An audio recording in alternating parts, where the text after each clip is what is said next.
हो गई share screen भी।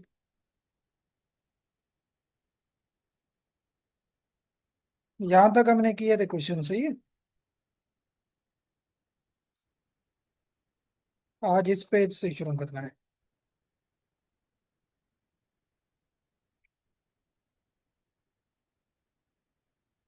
हो गई शेयर, कहानी बता दें तो हम शुरू करें।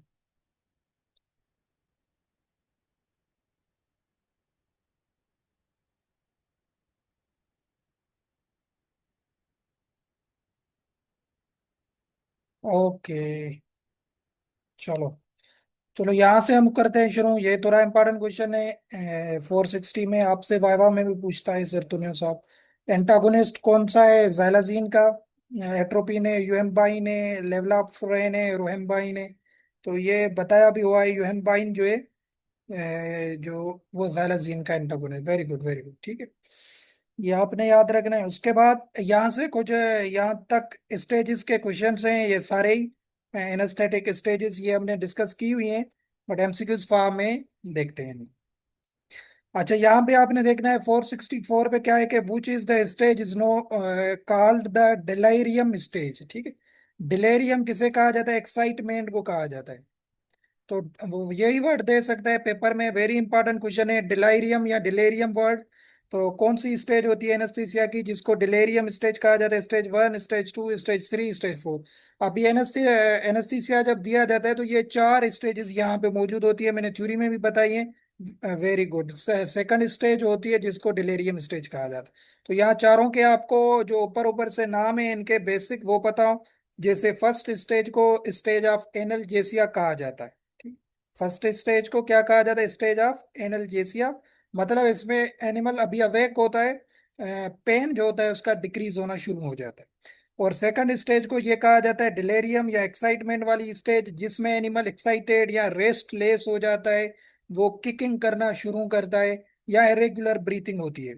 फिर आती है थर्ड स्टेज, ये भी वेरी इंपॉर्टेंट क्वेश्चन है। थर्ड स्टेज को कहा जाता है सर्जिकल स्टेज या सर्जिकल एनेस्थीसिया, ठीक है। तो ये भी आपने याद रखना, ये वेरी इंपॉर्टेंट, जिसमें आप सर्जरी परफॉर्म करते हैं, ये थर्ड स्टेज होती है। ये स्टेज जो होती है ये आइडियल फॉर सर्जरी होती है, जिसमें सर्जरी परफॉर्म की जाती है। फिर होती है last stage, fourth stage. Fourth stage को कहा जाता है शॉक स्टेज या मेडुलरी पैरालिसिस। अगर एनिमल अवेक नहीं हुआ, आपने सर्जरी परफॉर्म की उसके बाद, तो या तो एनिमल वो शॉक में चला जाएगा, तो ये डेंजरस स्टेज होती है फोर्थ स्टेज। या इसको शॉक स्टेज भी कहा जाता है या मेडुलरी पैरालिसिस स्टेज भी कहा। ये इनके नाम होते हैं, ठीक है। ये आपने जरूर याद रखने, जो इनके बेसिक नाम होते हैं डिफरेंट स्टेजेस के। जैसे एनाल्जेसिक स्टेज कौन सी है, डिलेरियम कौन सी है, सर्जिकल कौन सी है, या मेडुलरी पैरालिसिस, या जो जिसे जो है ना शॉक स्टेज माना जाता है। तो ये आपने याद रखे। बाकी जो इनसे डिफरेंट क्वेश्चंस बनते हैं वो कौन से क्वेश्चंस हैं? जैसे ये बता भी दिया है, छोटा क्वेश्चन है, which stage of anaesthesia is known is called stage of analgesia.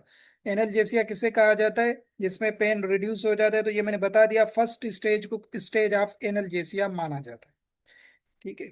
और 466 पे क्वेश्चन अगर देखें कि which stage is known is called stage of surgical anaesthesia, मतलब जिसमें सर्जरी आप परफॉर्म करते हैं, तो वो कौन सी होती है? थर्ड स्टेज वो होती है। सेकंड तो डेलेरियम होती है जो हमने ऊपर पढ़ा, एक्साइटमेंट वाली। फर्स्ट एनल्जेसिया, और थर्ड जो होती है जिसको सर्जिकल एनेस्थीसिया कहा जाता है। 467 पे क्वेश्चन क्या है कि name the stage of anaesthesia in which swallowing reflexes is last, जिसमें जो swallow करने के रिफ्लेक्सेस होते हैं वो लास्ट हो जाते हैं। Very good. ये आपने याद रखना है। नहीं, डी नहीं होगा, डी नहीं होगा। थ्री स्टेज होगा, स्टेज थ्री में बताता हूँ। सॉल्विंग रिफ्लेक्सेस जो लास्ट होते हैं ये आपने याद रखने। Third stage, stage of surgical anaesthesia जो होती है, उसमें जो है ना एनिमल क्या होता है, कंप्लीटली अनकॉन्शियसनेस होता है। तो वहां पे जो सॉल्विंग के रिफ्लेक्सेस होते हैं वो भी खत्म हो जाते हैं, मतलब मसल्स रिलैक्स रहती हैं। ये आइडियल होती है फॉर सर्जरी। तो इसमें आपने ये वाला एमसीक्यू जरूर याद रखना है। अगर आ जाए solving reflexes is last in which stage, तो स्टेज ऑफ सर्जिकल एनेस्थीसिया जो होती है थर्ड स्टेज जिसको कहा जाता है, उसमें ये चीज होती है, ठीक है। ये आपने, क्योंकि इसमें देखो ना कंप्लीटली अनकॉन्शियस होगा, तो कोई भी जो स्वालो करने के रिफ्लेक्सेस होते हैं कंप्लीटली अनकॉन्शियस होता है एनिमल, तो कुछ भी नहीं होता है उसमें, ठीक है। तो ये आपने याद रखना है इससे। क्योंकि फोर्थ स्टेज से क्या होते हैं वो बताता हूँ। 468 पे क्वेश्चन अगर हम देखें कि in which stage anaesthesia an animal enters in shock, shock में चला जाता है या मेडुलरी पैरालिसिस, ये मैंने ऊपर भी बता दिया, तो ये होती है डी ऑप्शन स्टेज 4। 4 स्टेज में क्या होता है, एनिमल का ब्रेन स्टॉप कर देता है फंक्शन, और हार्ट बीट भी जो हो जाती है वीक हो जाती है, इसमें ब्रीथिंग के भी प्रॉब्लम्स होते हैं, तो इसमें एनिमल शॉक में या उसकी डेथ भी हो सकती है। तो ये फोर्थ स्टेज होती है जिसमें एनिमल शॉक में चला जाता है, ये भी आपने याद रखना है। अच्छा, उसके बाद क्वेश्चन क्या है इन स्टेजेस से रिलेटेड, ये भी आपने देखना है। ये वाला देखें 469 पे, कि name the stage in which the anaesthesia in which cough reflexes is totally absent. Cough जो रिफ्लेक्सेस होते हैं वो किस में एब्सेंट होते हैं, फिर आपकी होगी स्टेज 4, या जिसको शॉक स्टेज कहा जाता है। मतलब कफ रिफ्लेक्सेस का क्या मतलब होता है कि ये एयरवेज जो है, या जो सलाइवा वगैरह रिमूव हो रही है या फॉरेन मटेरियल रिमूव हो रहे हैं, ये क्या है, ये कफ रिफ्लेक्सेस होते हैं जो प्रोटेक्ट करते हैं एयरवेज को। तो ये किस में जो है ना, किस स्टेज में ये जो है ना एब्सेंट हो जाते हैं, तो ये फोर्थ स्टेज होती है जिसमें मेडुलरी पैरालिसिस या शॉक में एनिमल चला जाता है। तो वहां पे कफ रिफ्लेक्सेस भी बंद हो जाते हैं, मतलब ब्रीथिंग फंक्शन सही तरीके से ब्रीथिंग की नहीं होती है, तो ये डेंजरस स्टेज इसलिए कहा जाता है। अगर स्वाल्विंग रिफ्लेक्स पूछा जाए तो थर्ड स्टेज, कफ रिफ्लेक्सेस पूछा जाए तो फोर्थ स्टेज। ठीक है, वैसे स्वाल्विंग रिफ्लेक्सेस भी फोर्थ स्टेज का हिस्सा है, but as MCQ point of view से हमने थर्ड स्टेज में याद रखना है। ठीक है, उसके बाद फिर स्टेज से कौन सा क्वेश्चन है 470 पे, कि name the stage of anaesthesia in which respiration is थोरेको abdominal. कौन सी स्टेज में एनिमल रिस्पायरेशन कौन सी करता है, थोरेको एब्डोमिनल रिस्पायरेशन करता है, मतलब थोरेक्स चेस्ट वगैरह से या एब्डोमिनल मूव करता है ड्यूरिंग ब्रीथिंग। तो ये क्वेश्चन भी आपने याद रखना है। वेरी, नहीं आपने कौन सा आंसर दिया, बी होगा, बी होगा। वेरी गुड, बी होगा। जो सेकंड स्टेज होती है ना, आपने याद रखना है, जिसको हमने एक्साइटमेंट या डिलेरियम स्टेज माना था, इसमें एनिमल क्या करता है, ब्रीथिंग इरेगुलर करता है, मैंने वहां पे आपको बताया। तो ये इरेगुलर ब्रीथिंग होती है, थोरेको एब्डोमिनल ब्रीदिंग। ठीक है, ये आपने याद रखना है। मतलब chest, thorax region and abdominal ये मूव करते हैं ड्यूरिंग दोनों से ये ब्रीथिंग करता है। तो ये किस में होता है, ये सेकंड में। Okay, very good. तो ये सेकंड स्टेज में होता है, तो ये भी एमसीक्यूज वैसे ये डिटेल्ड है, वरना इनके पास ये जो सिंपल मैंने नाम बताए थे एमसीक्यूज वहां से आ सकता है, बट ये भी पढ़े हुए हों, क्योंकि उठा के दे दे तो हम क्या करेंगे। ठीक है, ये आपने तभी हम स्टेज से डिफरेंट जो क्वेश्चन हैं वो देख रहे हैं। अच्छा, 471 का क्या है क्वेश्चन, के name the stage of anaesthesia in which the mucous membrane are pale या वाइट। कौन सी स्टेज है जिसमें म्यूकस मेम्ब्रेन जो होता है, म्यूकस मेम्ब्रेन का क्या मतलब है, जो माउथ है, जम्स वगैरह हैं, आई लिड्स हैं, वहां पे जो मेम्ब्रेन्स बनी हुई हैं वो क्या हो जाती है, पेल हो जाती है, पेल कलर की या वाइट कलर की हो जाती है। तो ये किस में होता है, ये भी आपने, वेरी गुड, डी ऑप्शन होगा। तो फोर्थ स्टेज जो होती है, जो डेंजरस स्टेज जिसको माना जाता है, शॉक स्टेज माना जाता है। क्यों, क्योंकि इसमें ब्लड सर्कुलेशन कम हो जाती है। तो ये मैंने बताया, ब्लड सर्कुलेशन कम हो जाती है, ब्रीथिंग स्टॉप हो जाती है। तो इससे क्या हो जाता है, ब्लड सर्कुलेशन जब कम होती है, आपको मैंने पहले भी बताया पोल्ट्री में, तो स्किन का कलर या कुछ जो भी चीजें होती है वो पेल या येलो हो जाती है। तो इसमें क्या होता है, फोर्थ स्टेज में ये जो है ना पेल कलर की जो है ना म्यूकस मेम्ब्रेन प्रोड्यूस होती है। ये आपने याद रखना है। तो ये भी किस में होता है, फोर्थ स्टेज में होता है। फिर नेक्स्ट क्वेश्चन क्या है इन स्टेजेस से, कि gasping type of respiration present in which stage of anaesthesia. अब गेस्पिंग टाइप ऑफ रिस्पायरेशन का क्या मतलब होता है, मतलब वेरी स्लो इरेगुलर ब्रीथिंग, जिसमें एनिमल स्ट्रगलिंग करता है फॉर ब्रीथिंग। ठीक है, इसको गेस्पिंग टाइप ऑफ रिस्पायरेशन कहा जाता है। ठीक है, तो ये भी किस में होता है, ये भी आपका होता है फोर्थ स्टेज में, स्टेज 4 ऑफ एनेस्थीसिया, जिसको शॉक स्टेज या मेडुलरी पैरालिसिस कहा जाता है। तो इसमें भी रिस्पायरेशन सेंटर जो है वो फेल हो जाता है, ब्रीथिंग के लिए वो स्ट्रगल करता है एनिमल, क्योंकि हार्ट जो है वो सेवियरली डिप्रेस हो जाती है, तो इसको गैस्पिंग टाइप कहा जाता है। तो ये भी थोड़ा इंपॉर्टेंट है एमसीक्यूज के नाम जो है ना यूनिक है, दे दे के गैस्पिंग टाइप और रिस्पायरेशन किस में होती है, आपने याद रखना है, स्टेज 4 में ये देखी जाती है।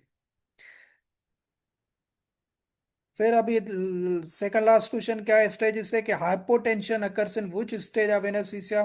तो स्टेज 1, स्टेज 2, तो ये होता है स्टेज 3 में जो सर्जिकल एनेस्थीसिया होती है। हाइपोटेंशन का क्या मतलब होता है, मीन्स लो ब्लड प्रेशर।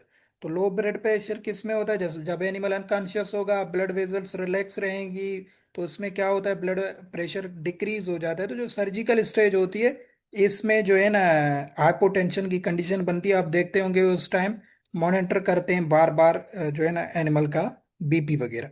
तो हाइपोटेंशन वाली कंडीशन किस में बनती है? सर्जिकल एनेस्थीसिया में बनती है, स्टेज 3 में बनती है। ठीक है, ये अपने याद रखना है। और लास्ट क्वेश्चन क्या है स्टेज से 474 से, कि eye ball position is normal in which stage of anaesthesia, कि कौन सी स्टेज में जो आई बॉल होता है वो नॉर्मल होता है? तो ये जाहिर सी बात है, ये आपने याद रखना है। Very good. फर्स्ट स्टेज जो होती है, जिसको कहा जाता है एनल्जेसिक स्टेज या एनल्जेसिया स्टेज, तो उसमें एनिमल अवेक होता है ना, स्टिल अवेक होता है फर्स्ट स्टेज में। तो उसमें आई बॉल भी क्या होगा? नॉर्मल पोजीशन में होगा। रिफ्लेक्सेस मतलब अभी तक प्रेजेंट है। फिर जब सेकंड में जाएगा, थर्ड में जाएगा, तो आहिस्ता आहिस्ता वो अनकॉन्शियस होता जाता है। तो आई बॉल की पोजीशन नॉर्मल फर्स्ट स्टेज में ही रहती है, क्योंकि वहां पे एनिमल फिलहाल अवेक होता है।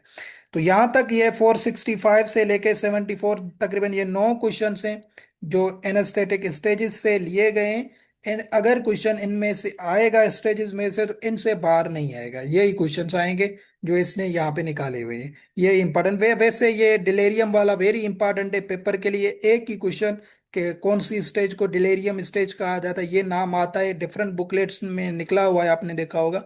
तो ये यूनिक क्वेश्चन है। बाकी ये 10 क्वेश्चन हैं, तो ये जो है ना हमारे पढ़े हुए होने चाहिए। अच्छा, फिर यहाँ से ना, यहाँ से फिर शुरू होते हैं लोकल एनेस्थीसिया के क्वेश्चंस। लोकल एनेस्थेटिक ड्रग्स मैंने बताए भी हैं पहले आपको, एमसीक्यू थ्योरी में भी बताया था, ये सोडियम चैनल्स को ब्लॉक करती हैं। ये आपको पता, क्योंकि इस दफा आया था क्वेश्चन, क्लोरीन वो जनरल एनेस्थीसिया होती है, क्लोरीन के चैनल्स को ब्लॉक करती हैं। आपने ये याद रखना है, सोडियम चैनल्स या सोडियम की सिंबल क्या होती है? Na+। ये आपने याद रखना है, ये लोकल एनेस्थीसिया इनको जाके, इन चैनल्स को जाके ब्लॉक करती है। ये यहाँ पे मैंने पहले बताया, यहाँ पे जस्ट आपको वो करवा दिया। यहाँ से क्वेश्चन करते हैं कि which of the following is naturally occurring. ये सारे लोकल एनेस्थेटिक ड्रग्स हैं, कौन सी नेचुरली अकरिंग है? कोकीन है, प्रोकीन है, लिडोकीन है, ऑल ऑफ दीज। तो आपने याद रखना है, जो नेचुरली अकरिंग का मतलब ये होता है उसको ऑब्टेन किया जाता है किसी प्लांट से। ठीक है। एक होती है सिंथेटिक, दूसरे होती है नेचुरल, जो नेचुरली प्लांट से प्रोड्यूस होती है। तो वो जो कोकीन ड्रग होती है लोकल एनेस्थीसिया, ये प्लांट से ली जाती है, मतलब ये नेचुरली अकरिंग होती है। ठीक है, ये आपने याद रखना है। ये भी नहीं आएगा क्वेश्चन, बट आपको पता हो, क्योंकि ऑप्शंस में कभी कभी वो ड्रग्स दे देता है, तो आपको कम कम से कम थोड़ा आइडिया हो कि भाई ये क्या होती है। ठीक है, तो जो कोकीन होती है, ये कोका प्लांट प्लांट होता है जिससे ये ली जाती है। बाकी प्रोकेन, लिडोकिन, ये मैन मेड होती हैं लोकल एनेस्थेटिक ड्रग, या सिंथेटिक आप इनको कह सकते हैं। जैसे यहाँ पे देखें, नेक्स्ट क्वेश्चन भी दिया है, which of the following is synthetic local anaesthetic drugs, कौन सी है? कोकीन तो हमने समझ लिया, ये नेचुरली होती है। बाकी बी एंड सी देखो ना, ऑप्शन में उसने दिया है डी में, मतलब प्रोकीन हो गई, लिडोकिन हो गई, ये दोनों क्या है? ये सिंथेटिक है, मैन मेड होती है, ये प्रिपेयर किया जाता है मतलब इनको लैब वगैरह में। ठीक है, तो ये आपने याद रखना है। उसके बाद 481 पे क्वेश्चन क्या है, ये आपने याद रखना है, वेरी इंपॉर्टेंट क्वेश्चन है, विच इज अमाइड। सिंपल ही पूछा है कि अमाइड, अभी ना दो टाइप की लोकल एनेस्थेटिक ड्रग्स होती हैं। एक होती है अमाइड ग्रुप की, दूसरी होती है ईस्टर ग्रुप की। ठीक है, अमाइड ग्रुप की, दूसरी होती है ईस्टर। अभी ये होते हैं डिफरेंट, इनकी केमिकल कंपोजिशन होती है, मतलब इनमें, इन ड्रग्स में ईस्टर बाड बनेगी। ठीक है, ये केमिकल स्ट्रक्चर है। तो आपने याद रखनी है, आपसे ये स्ट्रक्चर नहीं पूछेगा, आपको इसी फॉर्म में क्वेश्चन देगा कि अमाइड कौन सी हैं या ईस्टर कौन सी हैं। तो दोनों के मैं दो दो नाम बता देता हूं आपको, तीन तीन नाम जो आपने याद रखने हैं जरूर। ठीक है, वेरी गुड वेरी गुड। लिडोकिन, वो जो कौन सी है अमाइड, यहाँ से कौन सी है? लिडोकिन है। अच्छा, सबसे पहले आपने याद रखना है, ईस्टर को याद रखना है, क्योंकि ईस्टर है, ईस्टर टाइप जो ग्रुप होता है लोकल एनेस्थेटिक ड्रग्स का, इसमें ये जो कोकीन हमने पढ़ी, कोकीन आ जाती है। दूसरी आती है ये प्रोकीन। ठीक है, प्रोकीन आ जाएगी, ट्रेट्राकीन भी आती है, ये सारी। ठीक है, ट्रेट्राकीन, और दूसरा आती है आपकी लास्ट, जो इसका नाम आपने याद रखना है, वो है बेंजोकीन। ये अगर नाम आपने याद रख लिया, तो ये जब भी इनसे ईस्टर अमाइड से क्वेश्चन पूछा जाएगा, आप डिफरेंशिएट कर जाएंगे। आपने याद रखना है कोकीन, प्रोकीन, ट्रेट्राकीन एंड बेंजोकीन। ये चार ड्रग आपने याद रखनी है, ये होती है ईस्टर बांड, या इनको Easter type of local anaesthetic drug कहा जाता है। ठीक है। और दूसरा एक ग्रुप होता है इनका एक, फिर क्या होता है ना, जो ईस्टर वाली होती है ना, इसके थोड़ी फीचर्स भी बता देता हूँ, क्योंकि वो थोड़ा सा अगर डिटेल में क्वेश्चन दे दे तो तब भी आपको परेशानी हमारे स्टूडेंट्स को नहीं होनी चाहिए। मतलब इनके फीचर्स क्या होते हैं कि ये इजीली ब्रोकन डाउन हो जाती हैं, ईस्टर टाइप वाली ड्रग्स। ठीक है, ब्रोकन डाउन हो जाती हैं किसमें, ब्लड में या प्लाज्मा में ब्रोकन डाउन इजीली हो जाती हैं। तो ये भी पूछ सकता है कि कौन सी type of local anaesthesia anaesthetic drugs easily broken down हो जाती हैं। तो ये ईस्टर टाइप वाली ड्रग्स इजीली ब्रोकन डाउन होती हैं। दूसरा, इनसे आपने एक पॉइंट याद रखनी है या नोट डाउन कर देनी है कि ये एलर्जी ज्यादा काज करवाती हैं। मतलब एलर्जिक रिएक्शंस ये ज्यादा देती हैं ईस्टर टाइप ऑफ ग्रुप्स के जो ड्रग्स होती हैं। जैसे ये कोकीन, प्रोकीन, टेट्राकीन, बेंजोकिन, इनके साइड इफेक्ट्स क्या होते हैं कि ये एलर्जिक रिएक्शंस काज करवाती हैं। दो फीचर्स आपने याद रखने, एक ये क्विकली ब्रोकन डाउन हो जाती हैं ब्लड में, दूसरा कि ये एलर्जिक काज करवाती है। ठीक है, ये हो गया ईस्टर। दूसरा एक ग्रुप होता है लोकल एनेस्थीसिया में जिसको कहा जाता है अमाइड। ठीक है, क्या कहा जाता है, अमाइड ग्रुप कहा जाता है। अमाइड में भी ये अमाइड बॉन्ड होती है, केमिकल कंपोजिशन में आप खुद देख लीजिएगा, ये जो केमिस्ट्री है ये। तो इसमें अमाइड ग्रुप में कौन कौन सी आती है, एक आपकी आती है लिडोकिन, जो ज्यादा यूज की जाती है, लिडोकिन। दूसरी आपकी आती है बुपीवाकीन, बुपीवाकीन आती है। तीसरी आती है मुपीवाकीन या मेपीवाकीन। नाम अभी आप इसको किस तरीके से भी पढ़े, मैं लिखवा देता हूँ, मुपीवाकीन। बस ये तीन याद रखें, ये इंपॉर्टेंट, लिडोकिन, बुपीवाकीन एंड मुपीवाकीन। ठीक है, ये तीन आती हैं अमाइड ग्रुप में। ये क्या होती हैं जो है ना, ये ईस्टर ड्रग से लॉन्ग लास्टिंग होती हैं। ठीक है, इनका असर ज्यादा होता है। ठीक है, ये आपने याद रखना है कि ये क्या होती है, लॉन्ग लास्टिंग होती है। एक चीज आपने ये याद रखनी है। दूसरा आपने याद रखना है कि ये लेस चांसेस होते हैं यहाँ पे एलर्जी के, लेस चांसेस ऑफ एलर्जी। तो ये होते हैं अमाइड ग्रुप, ये आपने याद रखना है। और ये जो होती है तीसरी पॉइंट वो ब्रोकन डाउन वाली भूल गया। तो ये ब्रोकन डाउन होती है कहाँ पे, लिवर में। ठीक है, वो कहाँ पे हो रही थी, ब्लड में हो रही थी। बताया था ना, ईस्टर टाइप ऑफ ड्रग्स जो होती हैं वो ब्रोकन डाउन कहाँ पे होती हैं, ब्लड में। और जो अमाइड ग्रुप की ड्रग्स होते हैं जैसे लिडोकीन है, बुपीवाकीन है, मुपीवाकीन है, ये ब्रोकन डाउन होती हैं लिवर में। ठीक है, या मेटाबोलाइज होती हैं लिवर में, ये आपने याद रखना है। ठीक हो गया, तो ये आपने नाम जरूर याद रखने हैं पेपर के हवाले से, तो आपको फिर इजीली क्वेश्चन करने में आसानी हो जाएगी। जैसे अभी उसने क्वेश्चन क्या दिया है कि विच इज अमाइड। ठीक है, क्वेश्चन सिंपल दिया है, अभी आपको और इजी लगेगा समझने में। कोकीन कौन सी है, ईस्टर है।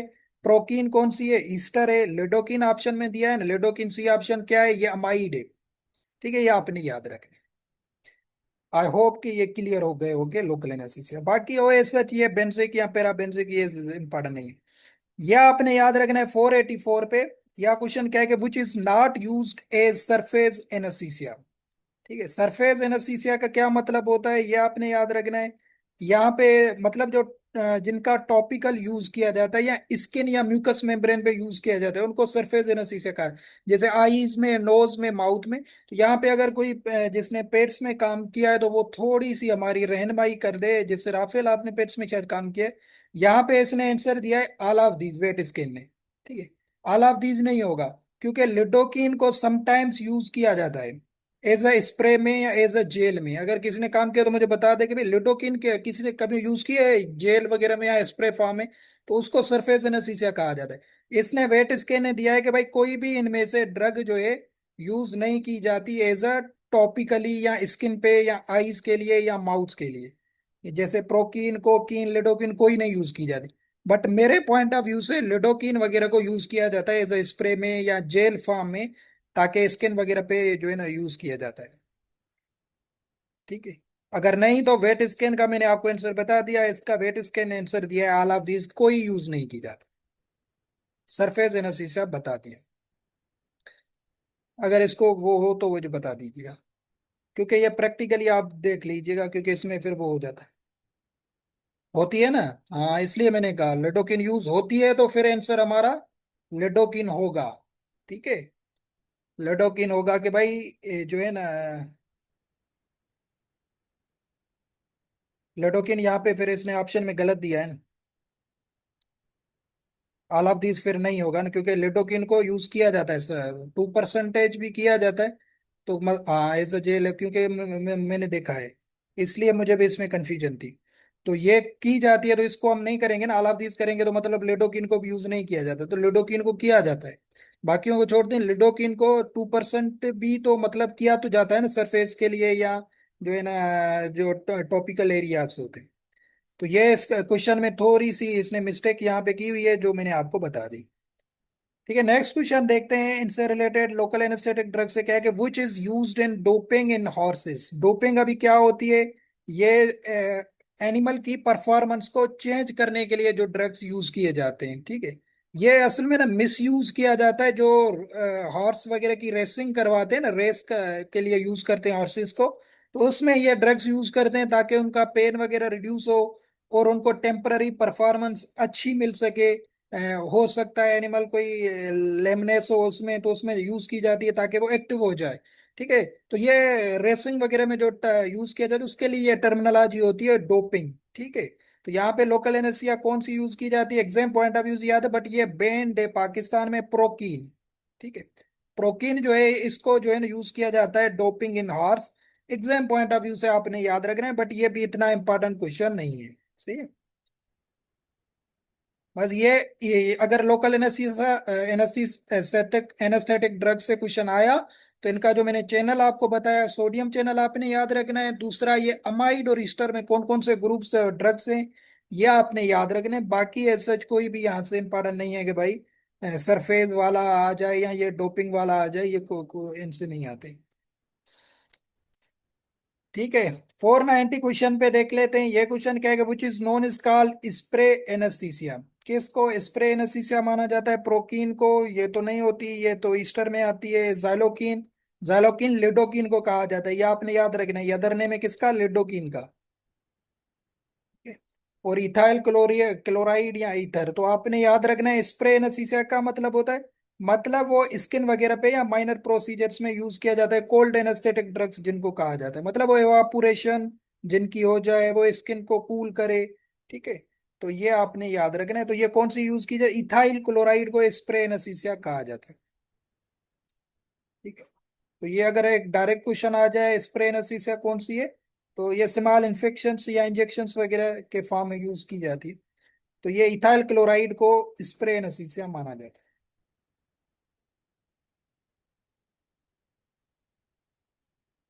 सर 484 का वेट स्केल में तो प्रोकीन ऑप्शन बी लिखा हुआ है।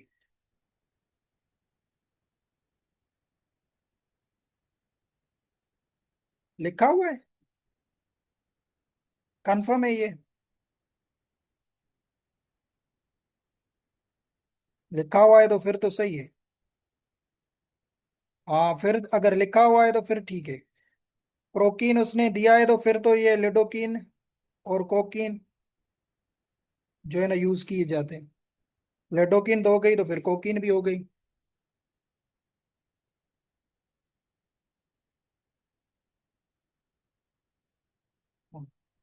सर प्रोकीन, हाँ लोकल है, लोकल है, बट ये ईस्टर में आती है। ईस्टर ग्रुप होता है ना, एक अमाइड और ईस्टर।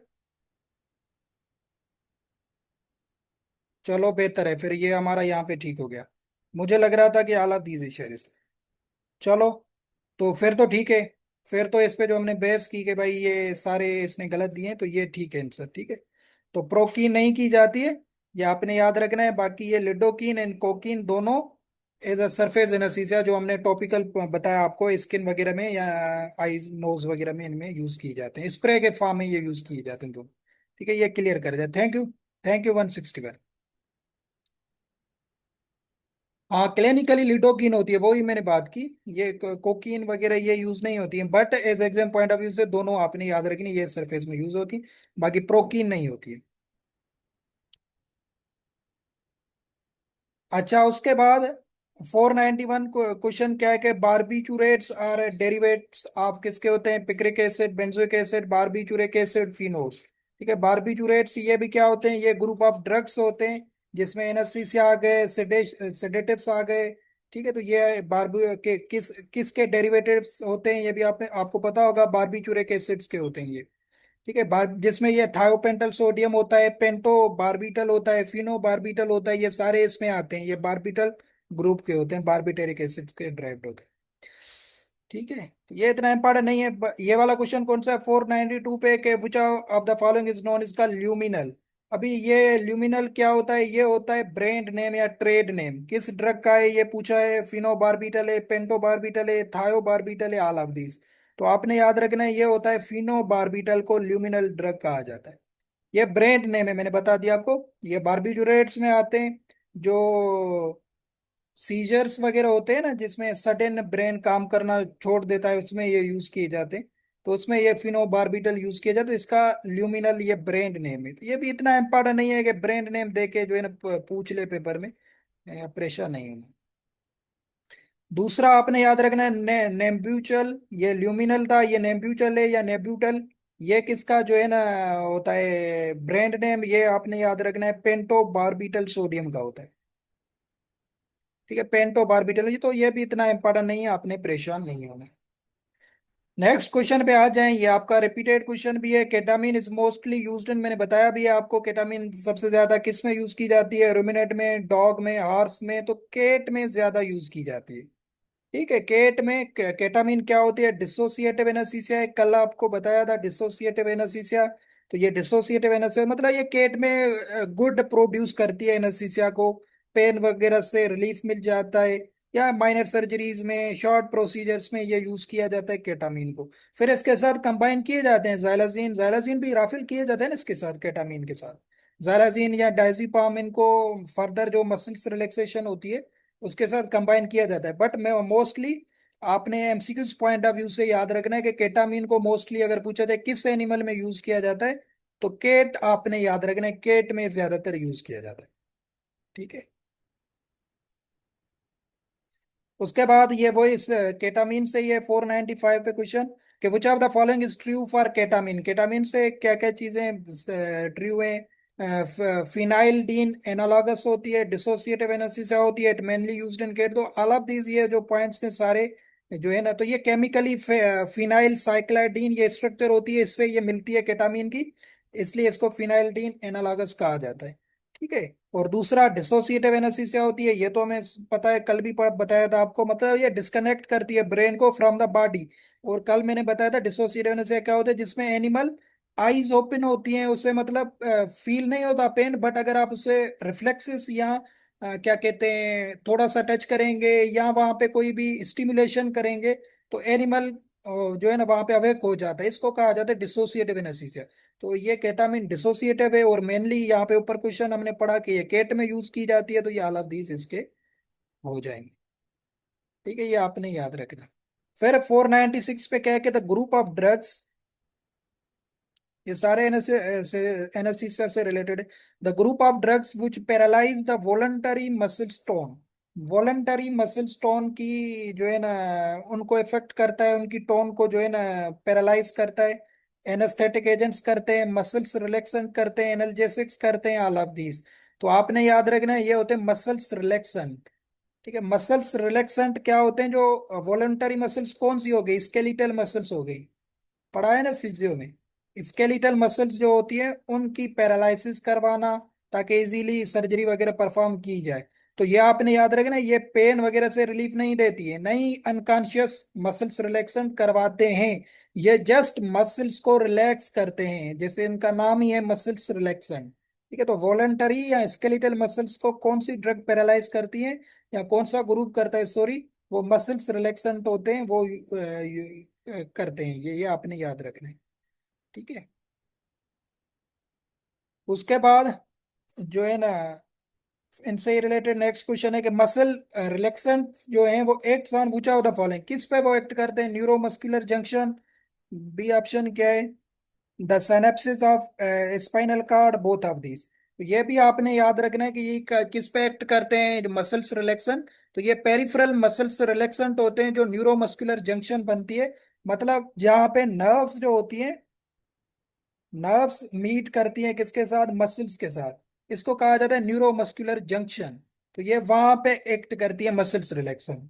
दूसरा जो है ना, तो ये सिग्नल्स वगैरह को बिला करेंगे। दूसरा क्या था, सेनेप्सिस ऑफ स्पाइनल कार्ड। तो इसका क्या मतलब होता है, स्पाइनल कार्ड एंड ब्रेन की जो सेनेप्सिस होती हैं वहां पे जो नर्व इम्पल्सिस होती हैं उनको रिड्यूस करती है, तो यहाँ पे भी ये इफेक्ट करती है मसल्स रिलैक्सन। अभी इसमें सुक्सिनाइल कोलिन एक ड्रग होती है मसल्स रिलैक्सेंट में, डायजीपा, मिथोकार्बामोल, ये डिफरेंट ड्रग्स होती है मसल्स रिलैक्सेंट। ये मैंने जैसे बता दिया, ये कंप्लीटली अनकॉन्शियस नहीं करती, जस्ट मसल्स को रिलैक्स करने के लिए यूज की जाती है। फिर इनके साथ कंबाइनली डिफरेंट एनेस्थेटिक ड्रग्स को यूज किया जाता है। ठीक है, आपने परेशान नहीं होना है, समझ क्लियर होगा आई थिंक। ठीक है, तो ये इतना इंपॉर्टेंट क्वेश्चन नहीं था।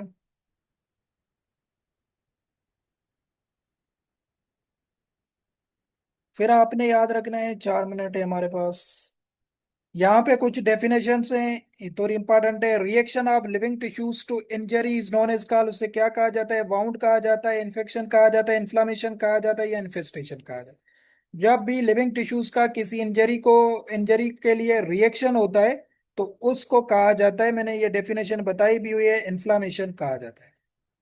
इन्फ्लामे जब क्या होता है, टिश्यूज में इंजरी होती है, ट्रामा, बैक्टीरिया, केमिकल, किसी भी वजह से, तो बॉडी क्या करती है, वो ट्राई टू प्रोटेक्ट करती है या रिपेयर करती है, तो वो क्या होता है, बॉडी का रिस्पॉन्स होता है। इसको कहा जाता है reaction of living tissues to injury. तो ये क्या होता है, किसमें होता है, इन्फ्लामेशन में होता है। ठीक है, जब भी कोई आपको इन्फेक्शन होता है या कोई ट्रामा होता है, कोई भी चीज होती है, तो उससे क्या होता है, बॉडी प्रोटेक्ट करने की या रिपेयर करने की कोशिश करती है, मतलब लिविंग टिश्यूज रिस्पॉन्स करते हैं या रिएक्ट करते हैं टुवर्ड्स इंजरी, तो इसको क्या कहा जाता है, इन्फ्लामेशन कहा जाता है। इसकी साइंस भी बताई हुई है मैंने, रेडनेस होती है, हीट होती है, पहले रेडनेस, फिर हीट, फिर सोइलिंग, फिर होता है पेन, और तीसरी लास्ट स्टेज होती है लॉस ऑफ फंक्शन। ठीक है, लॉस ऑफ फंक्शन, ये इन्फ्लामेशन होगा। वाउंड किसे कहा जाता है, जब किसी स्किन या टिश्यू में ब्रेक या कट आ जाता है, उसे वाउंड कहा जाता है। इन्फेक्शन तो माइक्रो ऑर्गेनिज्म वगैरह से जो कोई भी काज होगा उसे इन्फेक्शन कहा जाता है। और इन्फेस्टेशन क्या कहा, किसे कहा जाता है, प्रेजेंस ऑफ पैरासाइट्स, जिसमें ये टिक्स हो गए, लाइस हो गए, ऑन द बॉडी। तो जब बॉडी पे पैरासाइट्स की मौजूदगी होती है उसको इन्फेस्टेशन कहा जाता है। ठीक है, तो ये डिफरेंट डेफिनेशंस आपने देखनी है। तो ये 40509 वाली डेफिनेशन पेपर के लिए भी इंपॉर्टेंट है। फिर इसने ये मैंने जो बता दी आपको, ये साइन दे हुई है, signs of inflammation, redness and swelling तो नहीं होती है, रेडनेस सोइलिंग हीट ये भी होती है बट ये इनकम्प्लीट है। Redness swelling heat and pen ये भी होती हैं बट ये इनकम्प्लीट है। डी ऑप्शन में अगर आप देखेंगे, redness swelling heat pain and loss of function, तो ये 5 साइंस होती हैं इसकी। 5 हो गए ना, 1 2 3 4 5 हो गई। तो ये 5 कार्डिनल साइंस भी इनको कहा जाता है, ये किसकी होती है, इन्फ्लामेशन की होती है। ये आपने याद रखना, ये आपको फिंगर टिप्स पे भी होंगी। ठीक है, अक्यूट इन्फ्लामेशन ये हमने उसी टाइम डिस्कस भी किया था, आइस पैक एप्लीकेशन या कोल्ड एप्लीकेशन, जिसको हमने आपको बताया था कि ये अक्यूट इन्फ्लामेशन में यूज किए जाते हैं। जब भी पूछा जाए कोल्ड एप्लीकेशंस कब यूज किए जाते हैं, क्रोनिक में, अक्यूट में, तो अक्यूट में किए जाते हैं। या आ जाए treatment of acute inflammation, ice pack application, या जिसको कोल्ड पैक एप्लीकेशन कहा जाता है, ये बात वही सेम ही है, ये परेशान नहीं होना। 512 पे क्वेश्चन क्या है, disruption in the skin and underlining tissue is non is called. ये मैंने ऊपर बता दिया आपको डेफिनेशन, कि टिश्यूज में, वाउंड में क्या होता है, वाउंड में ब्रेक हो जाती है स्किन या उसके जो अंडर टिश्यूज होते हैं बाय इंजरी, तो उसको वाउंड कहा जाता है। तो ये वाउंड की डेफिनेशन है, सिंपली जो इसने वेट स्किन ने दिया, disruption in the skin and underlining tissues by injury. कोई नाइफ का कट आ गया, कोई बाइट हो गया, या कोई रोड एक्सीडेंट हो गया, तो वहां पे जो स्किन होती है उसमें ब्रेक आ जाता है, या उसमें जो अंडरलाइन टिश्यूज होते हैं उसमें डिस्ट्रप्शन आ जाती है, तो इसको वाउंड कहा जाता है। ये आपने याद, मतलब कंटिन्यूटी ऑफ स्किन जो है ना वो रुक जाती है।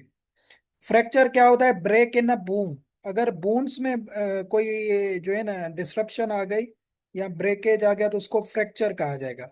फिस्टूला क्या होता है, ये एबनॉर्मल पैसेज या ट्रैक्ट होता है जो आर्गन वगैरह को कनेक्ट करता है स्किन के साथ। अल्सर क्या होता है, when wound does not heal, जब वाउंड बहुत ही जो है ना डीप केस में चला जाता है, जिसमें टिश्यूज बिल्कुल लॉस हो जाते हैं, कोई प्रोलॉन्ग क्रोनिक इरिटेशन होती है, तो उसको अल्सर कहा जाता है। बस इसकी सिंपल डेफिनेशन अल्सर की क्या है, when wound does not heal is known as gall ulcer. ठीक है, ये शायद आएगी भी सही नेक्स्ट कहीं पे भी। तो अभी लेस देन 1 मिनट है, यहाँ तक क्वेश्चन करते हैं, फिर मंडे से करेंगे इंशाल्लाह। नेक्स्ट वीक में इसको हम कंप्लीट करेंगे, ताकि हम 7 8 या 9 लेक्चर्स में इसको खत्म करें।